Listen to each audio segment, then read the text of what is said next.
students, in this video we are going to start the chapter chemical bonding of class 11. First of all, we must understand that why chemical bonding takes place or why it happens. So Coastal and Lewis approach for the chemical bonding says that every substance in the nature tries to attain the stable condition. The stable condition is achieved by the losing energy and getting in the lowest energy state. This happens, or we can say this happens by the chemical bonding and making new compounds. As you see in this reaction, carbon dioxide and water reacts in the presence of light and energy, and the plants make their food, that is carbohydrate plus oxygen as product. The reaction is CCO2 plus 6H2O in the presence of sunlight makes C6H12O6 plus 6O2. This reaction most of you have studied as the photosynthesis reaction. So you know that why it is happening, because the most of the elements, compounds and all the substances, they keep on reacting with each other in the appropriate presence of appropriate conditions and form new compounds to make themselves more stable in the nature. That is why it is said that most of the elements exist in combined state in the form of molecules. To prove the theory, in later 1916, Coastal and Lewis developed electronic theory of valence, or it is also known as theory of chemical bonding, to explain the bond formation between two atoms. This theory states that every atom tries to attain octet in its valence shell by losing or gaining or sharing of electrons. This is known as octet rule. According to this rule, the first point is that only valence electrons are responsible for the formation of chemical bond, and second is, except valence shell electrons, the nucleus with the inner shell electrons are called kernel. For example, if we take the example of sodium atom atomic structure, so it has 11 atomic number, so it has 11 electrons, 2 in the first orbit, 8 in the second orbit and 1 in the last orbit. So except this one electron, which is valence electron, all other electrons with nucleus known as kernel.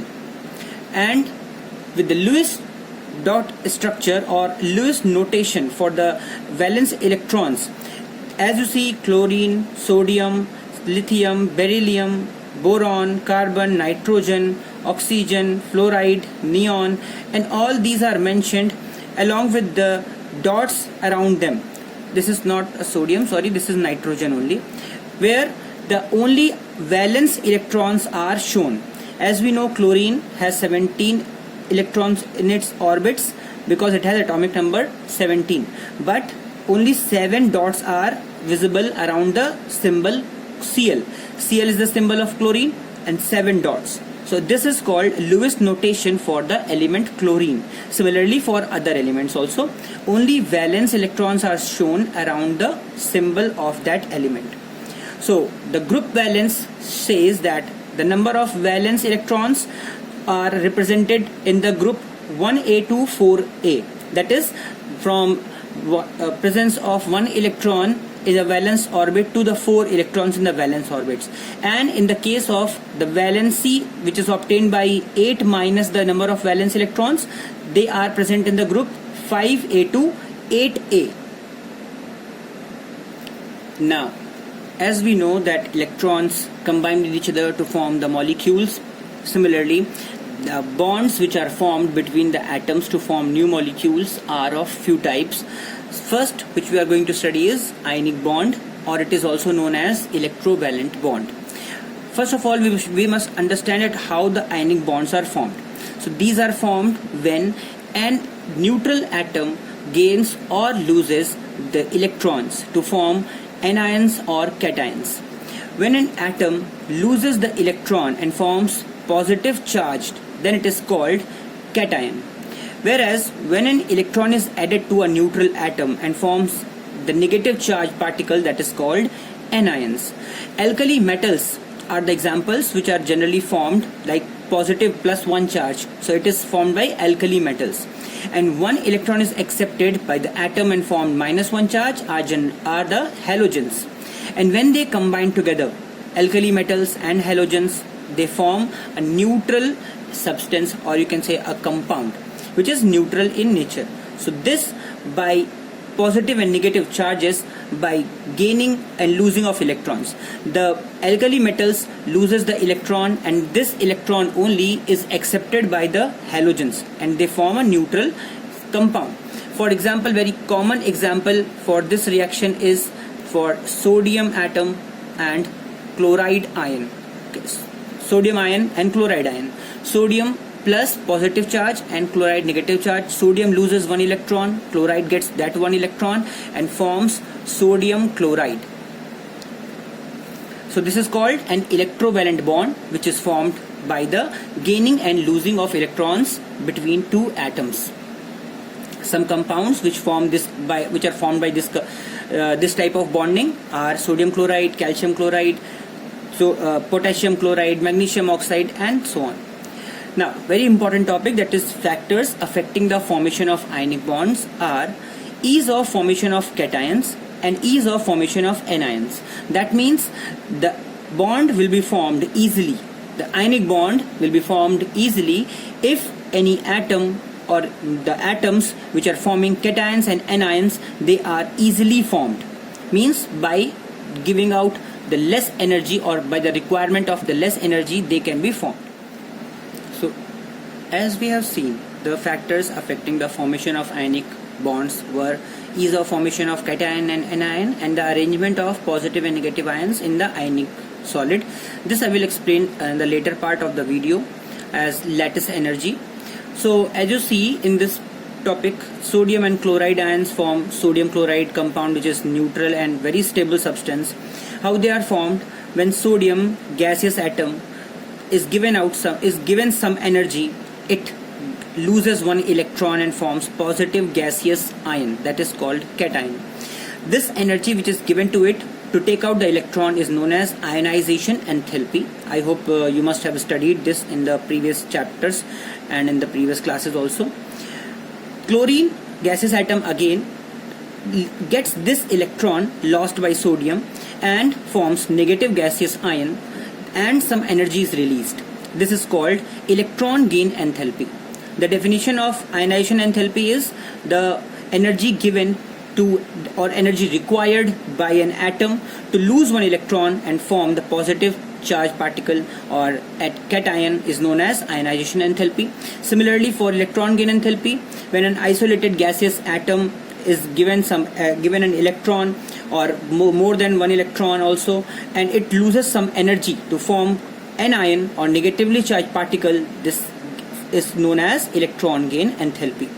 This is an endothermic or exothermic type of reaction in the case of electron gain enthalpy, but ionization enthalpy is always positive. That is means always it is given to the substance, so it is always endothermic. Keep this in mind. There is a difference between these two. Now, the ease of formation of cations and anions means the lower the ionization enthalpy, means the lower the amount of the energy required by the gaseous atom to form the positive particle is known as the ease of the formation of cation. And ease of the formation of anion means the greater is the negative value of the energy lost by an atom in forming the anion is known as the ease of formation of anion. Means the negative value, because the energy is released every time. So when it is exothermic, then it is easier to form an anion. So these are the 2 points which determine the ease of formation of the ionic bonds. Now, as you are seeing in this video, that this diagram is showing the crystal lattice of sodium chloride. In sodium chloride crystal, generally people think that if this crystal is formed and if I write NaCl, then this thing like the sugar crystal, sodium chloride crystals are also formed. But no, in ionic compounds, the ions, cations and anions are arranged together Like for the sodium chloride crystal, generally the 6 chloride ions and 6 sodium ions are combined together to form one crystal.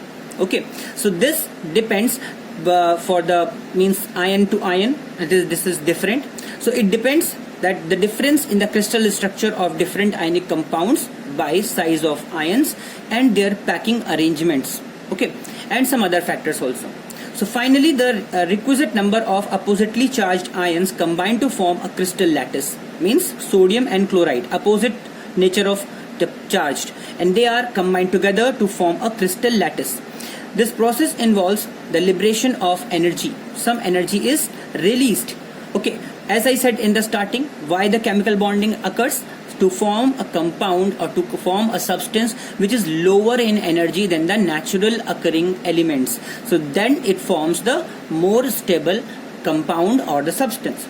So higher the amount of energy released, the greater is the stability of ionic compound.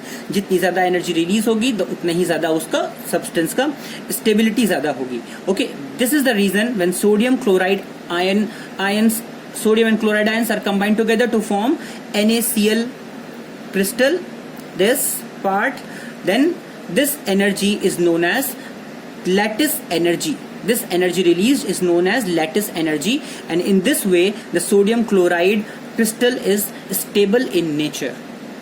In the next video, I will explain about the properties of covalent compound, what are the properties, what are the rules to make them, and how they are formed.